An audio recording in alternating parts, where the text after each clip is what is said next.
Once upon a dream. Sing to me, O Muse. In the world of the Thorn Castle she had scurried. In the real world of the forest cottage she ran races with rabbits. Neither did compare to how fast she had run twice in the same day now, throwing out her legs and leaning forward, desperately gulping air. Philip was close on her heels, still wrestling with the thing on his head. "To the left," he panted. "The path splits and there's a small holding up ahead, at least in the real world." She made the mistake of turning to look behind her. The things were slithering after them just above the ground, spilling down their path like something boiling and spoiled that had been overturned. The forest grew thinner.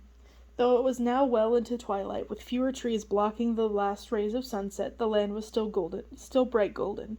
The path widened into something like a dirt road, and its unruly banks changed over into orchards and rows of vegetables.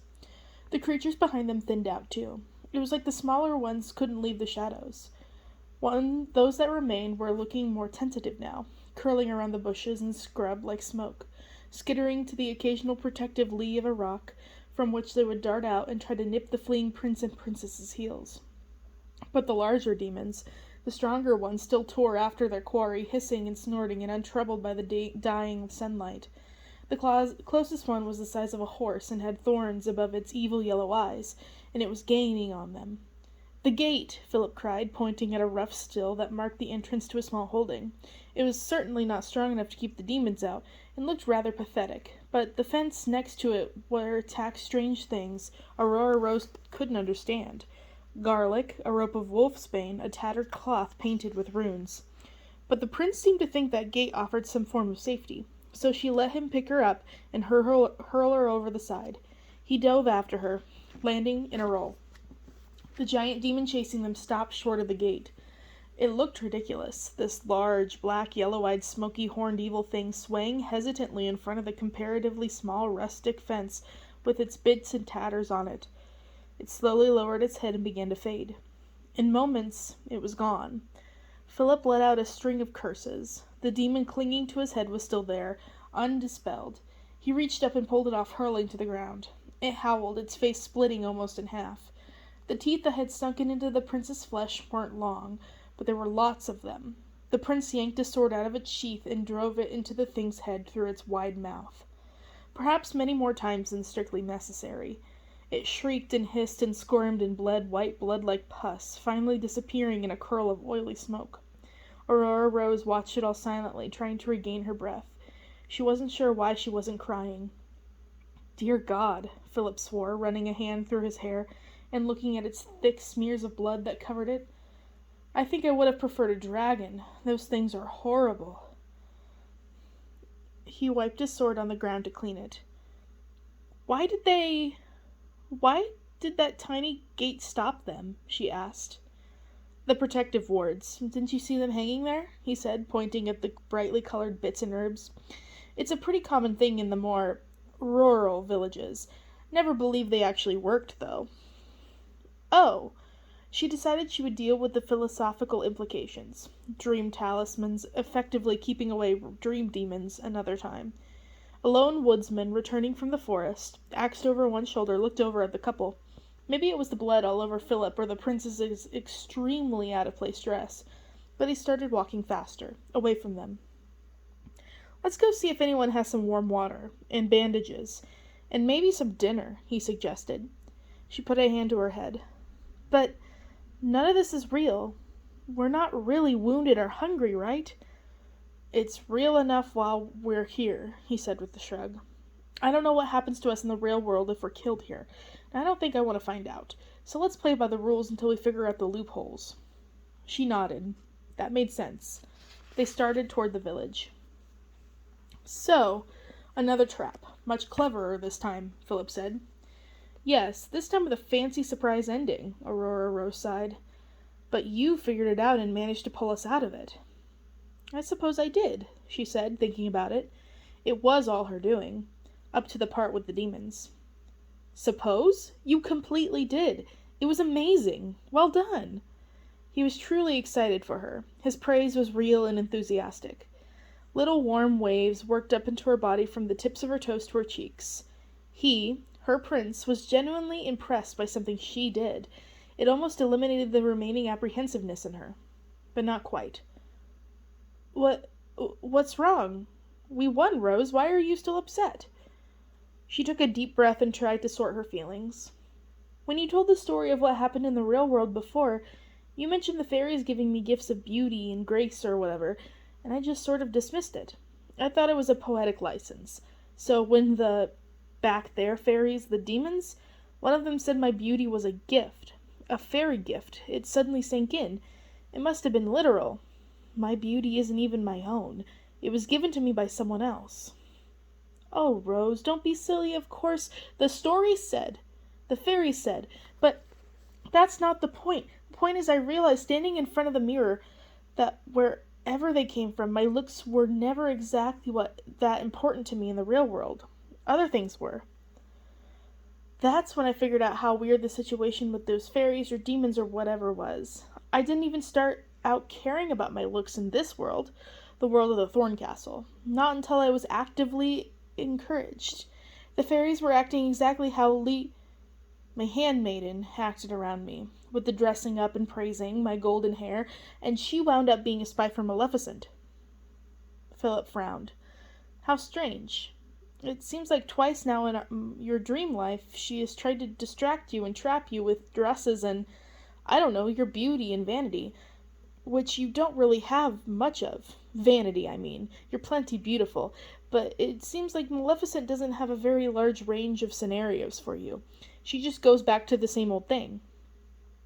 I think she might underestimate me. I think she has a picture of her head of who I am. Silly pretty princess.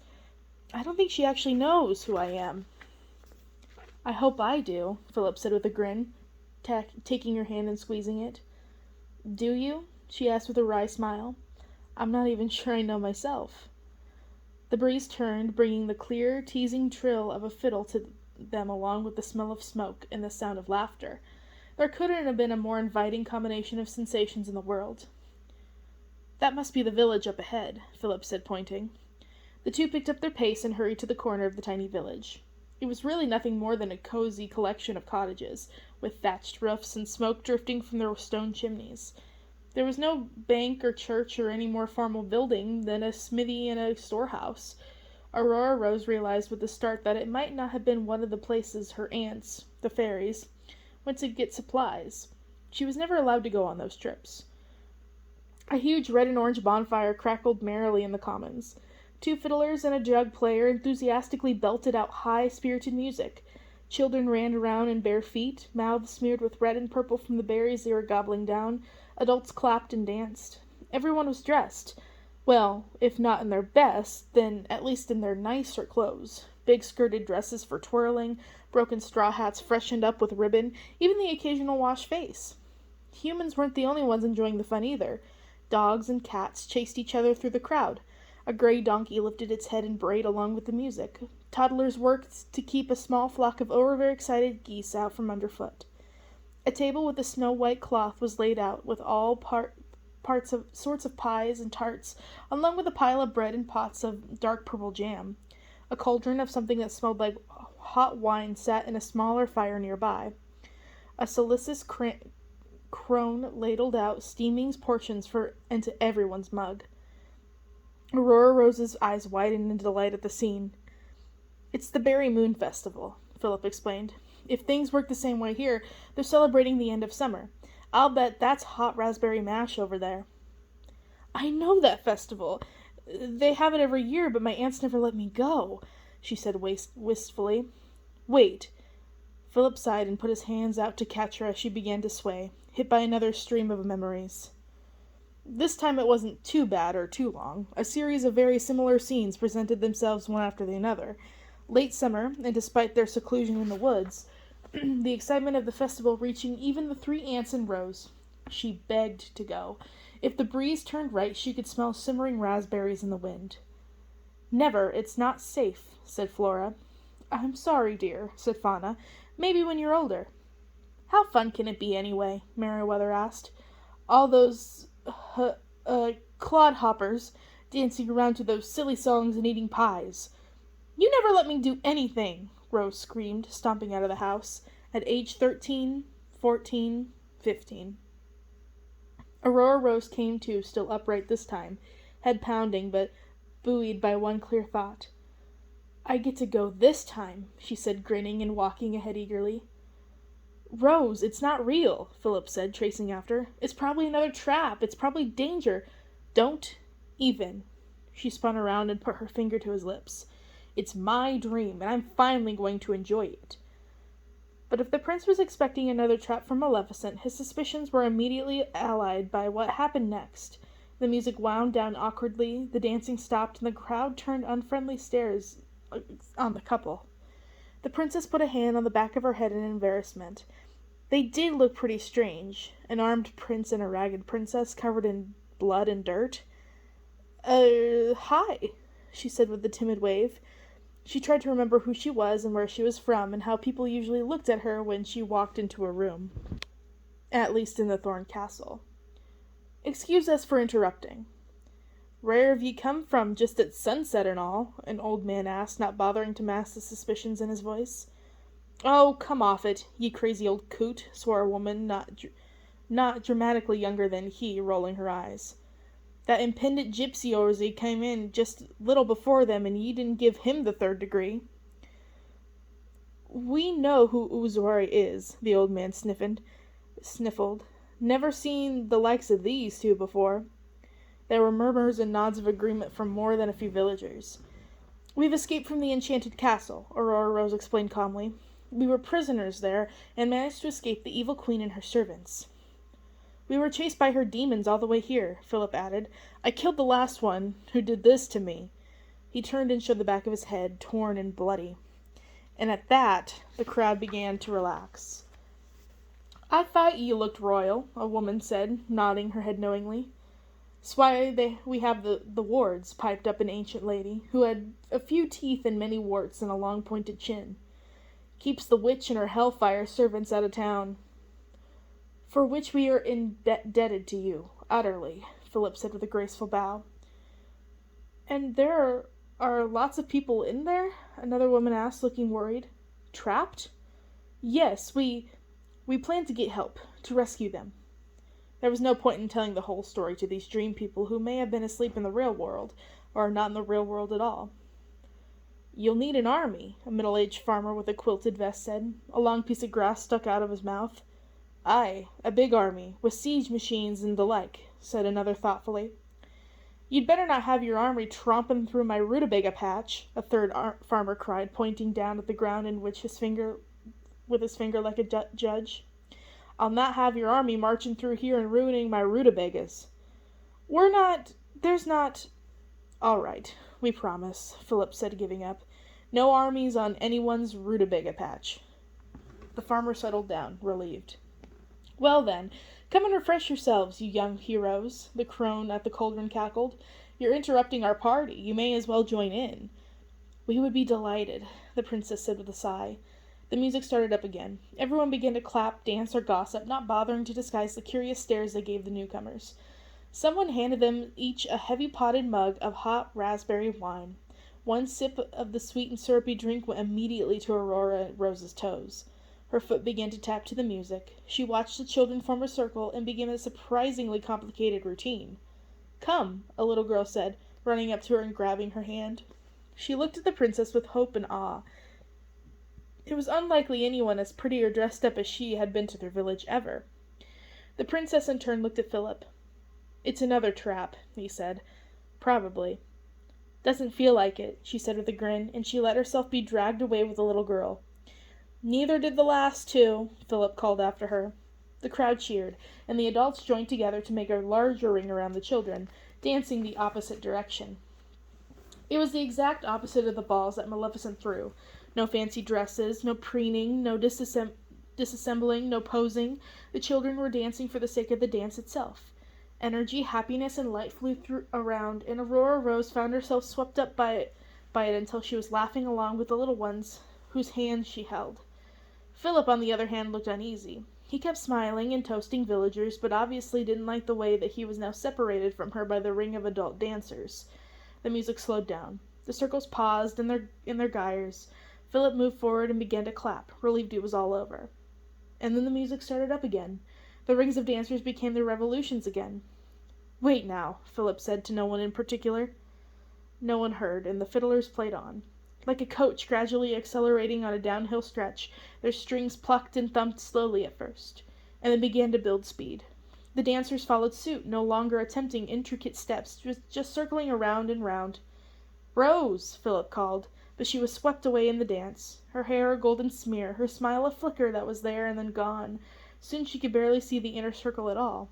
The musicians played faster. Their bows snapped back and forth across their fiddles like they were trying to saw them in half. The dancers spun in circles so swift they began two blurry bangles of cloth and braids and feet in dust. The adults put their joined hands together in the air and rushed into the center toward the children in rows. Philip put his hand on his sword. The music reached a fever pitch. The fiddlers pulled like their fingers would fall off. The notes sounded insane. Philip started a step forward. And then the music stopped. Just like that. Everyone on the sides clapped madly. Both rings of dancers swayed and separated and collapsed, all exhausted. They stumbled back to rest or have a drink. The fiddlers shook their hands out and started again, a slow folk medley, to give everyone, including themselves, a chance to recover. Aurora Rose's cheeks were ruddy, and her smile was wild. She laughed when she saw the slow changes on Philip's face. Suspicion, then confusion, then grudging delight. "I told you it didn't feel like a trap." "Neither did the last two," Philip repeated, rolling his eyes. He started to hand her drink back, but she took both it and his own mug and set them down on a barrel, then grabbed his hand and led him to the dance floor. A reel was just beginning. A row of men and a row of women were curtsying and bowing to their partners across the way. The prince and princess tackled themselves into the ends. If they had any doubts about the son of a king being able to perform a country dance, her fears quickly evaporated. Philip gave her a not-too-courtly bow and immediately began the correct steps in perfect synchronity with the boys and men around them. She picked up her skirts and danced up to him as all the ladies danced up to, but did not touch their partners. All they could do was look at each other's eyes, daring the other one to look away. The prince and princess's faces were less than a blush apart, as if she switched her feet in a series of tiny moves. She felt the heat from the drink spread back up through her body and flush her lips and cheeks. And then she was spinning back into her own line again, dizzy and giddy. The lines moved, and they switched partners and clapped above their heads. Soon Aurora Rose was face to face with a short, bearded woodsman who had a cloth cap and surprisingly graceful feet. He was gentlemanly and had a serious expression devoted to the dance, but gave her a wink when it was time to move on. The music broke for a moment when a small child ran straight down the middle, crying and looking for his mother.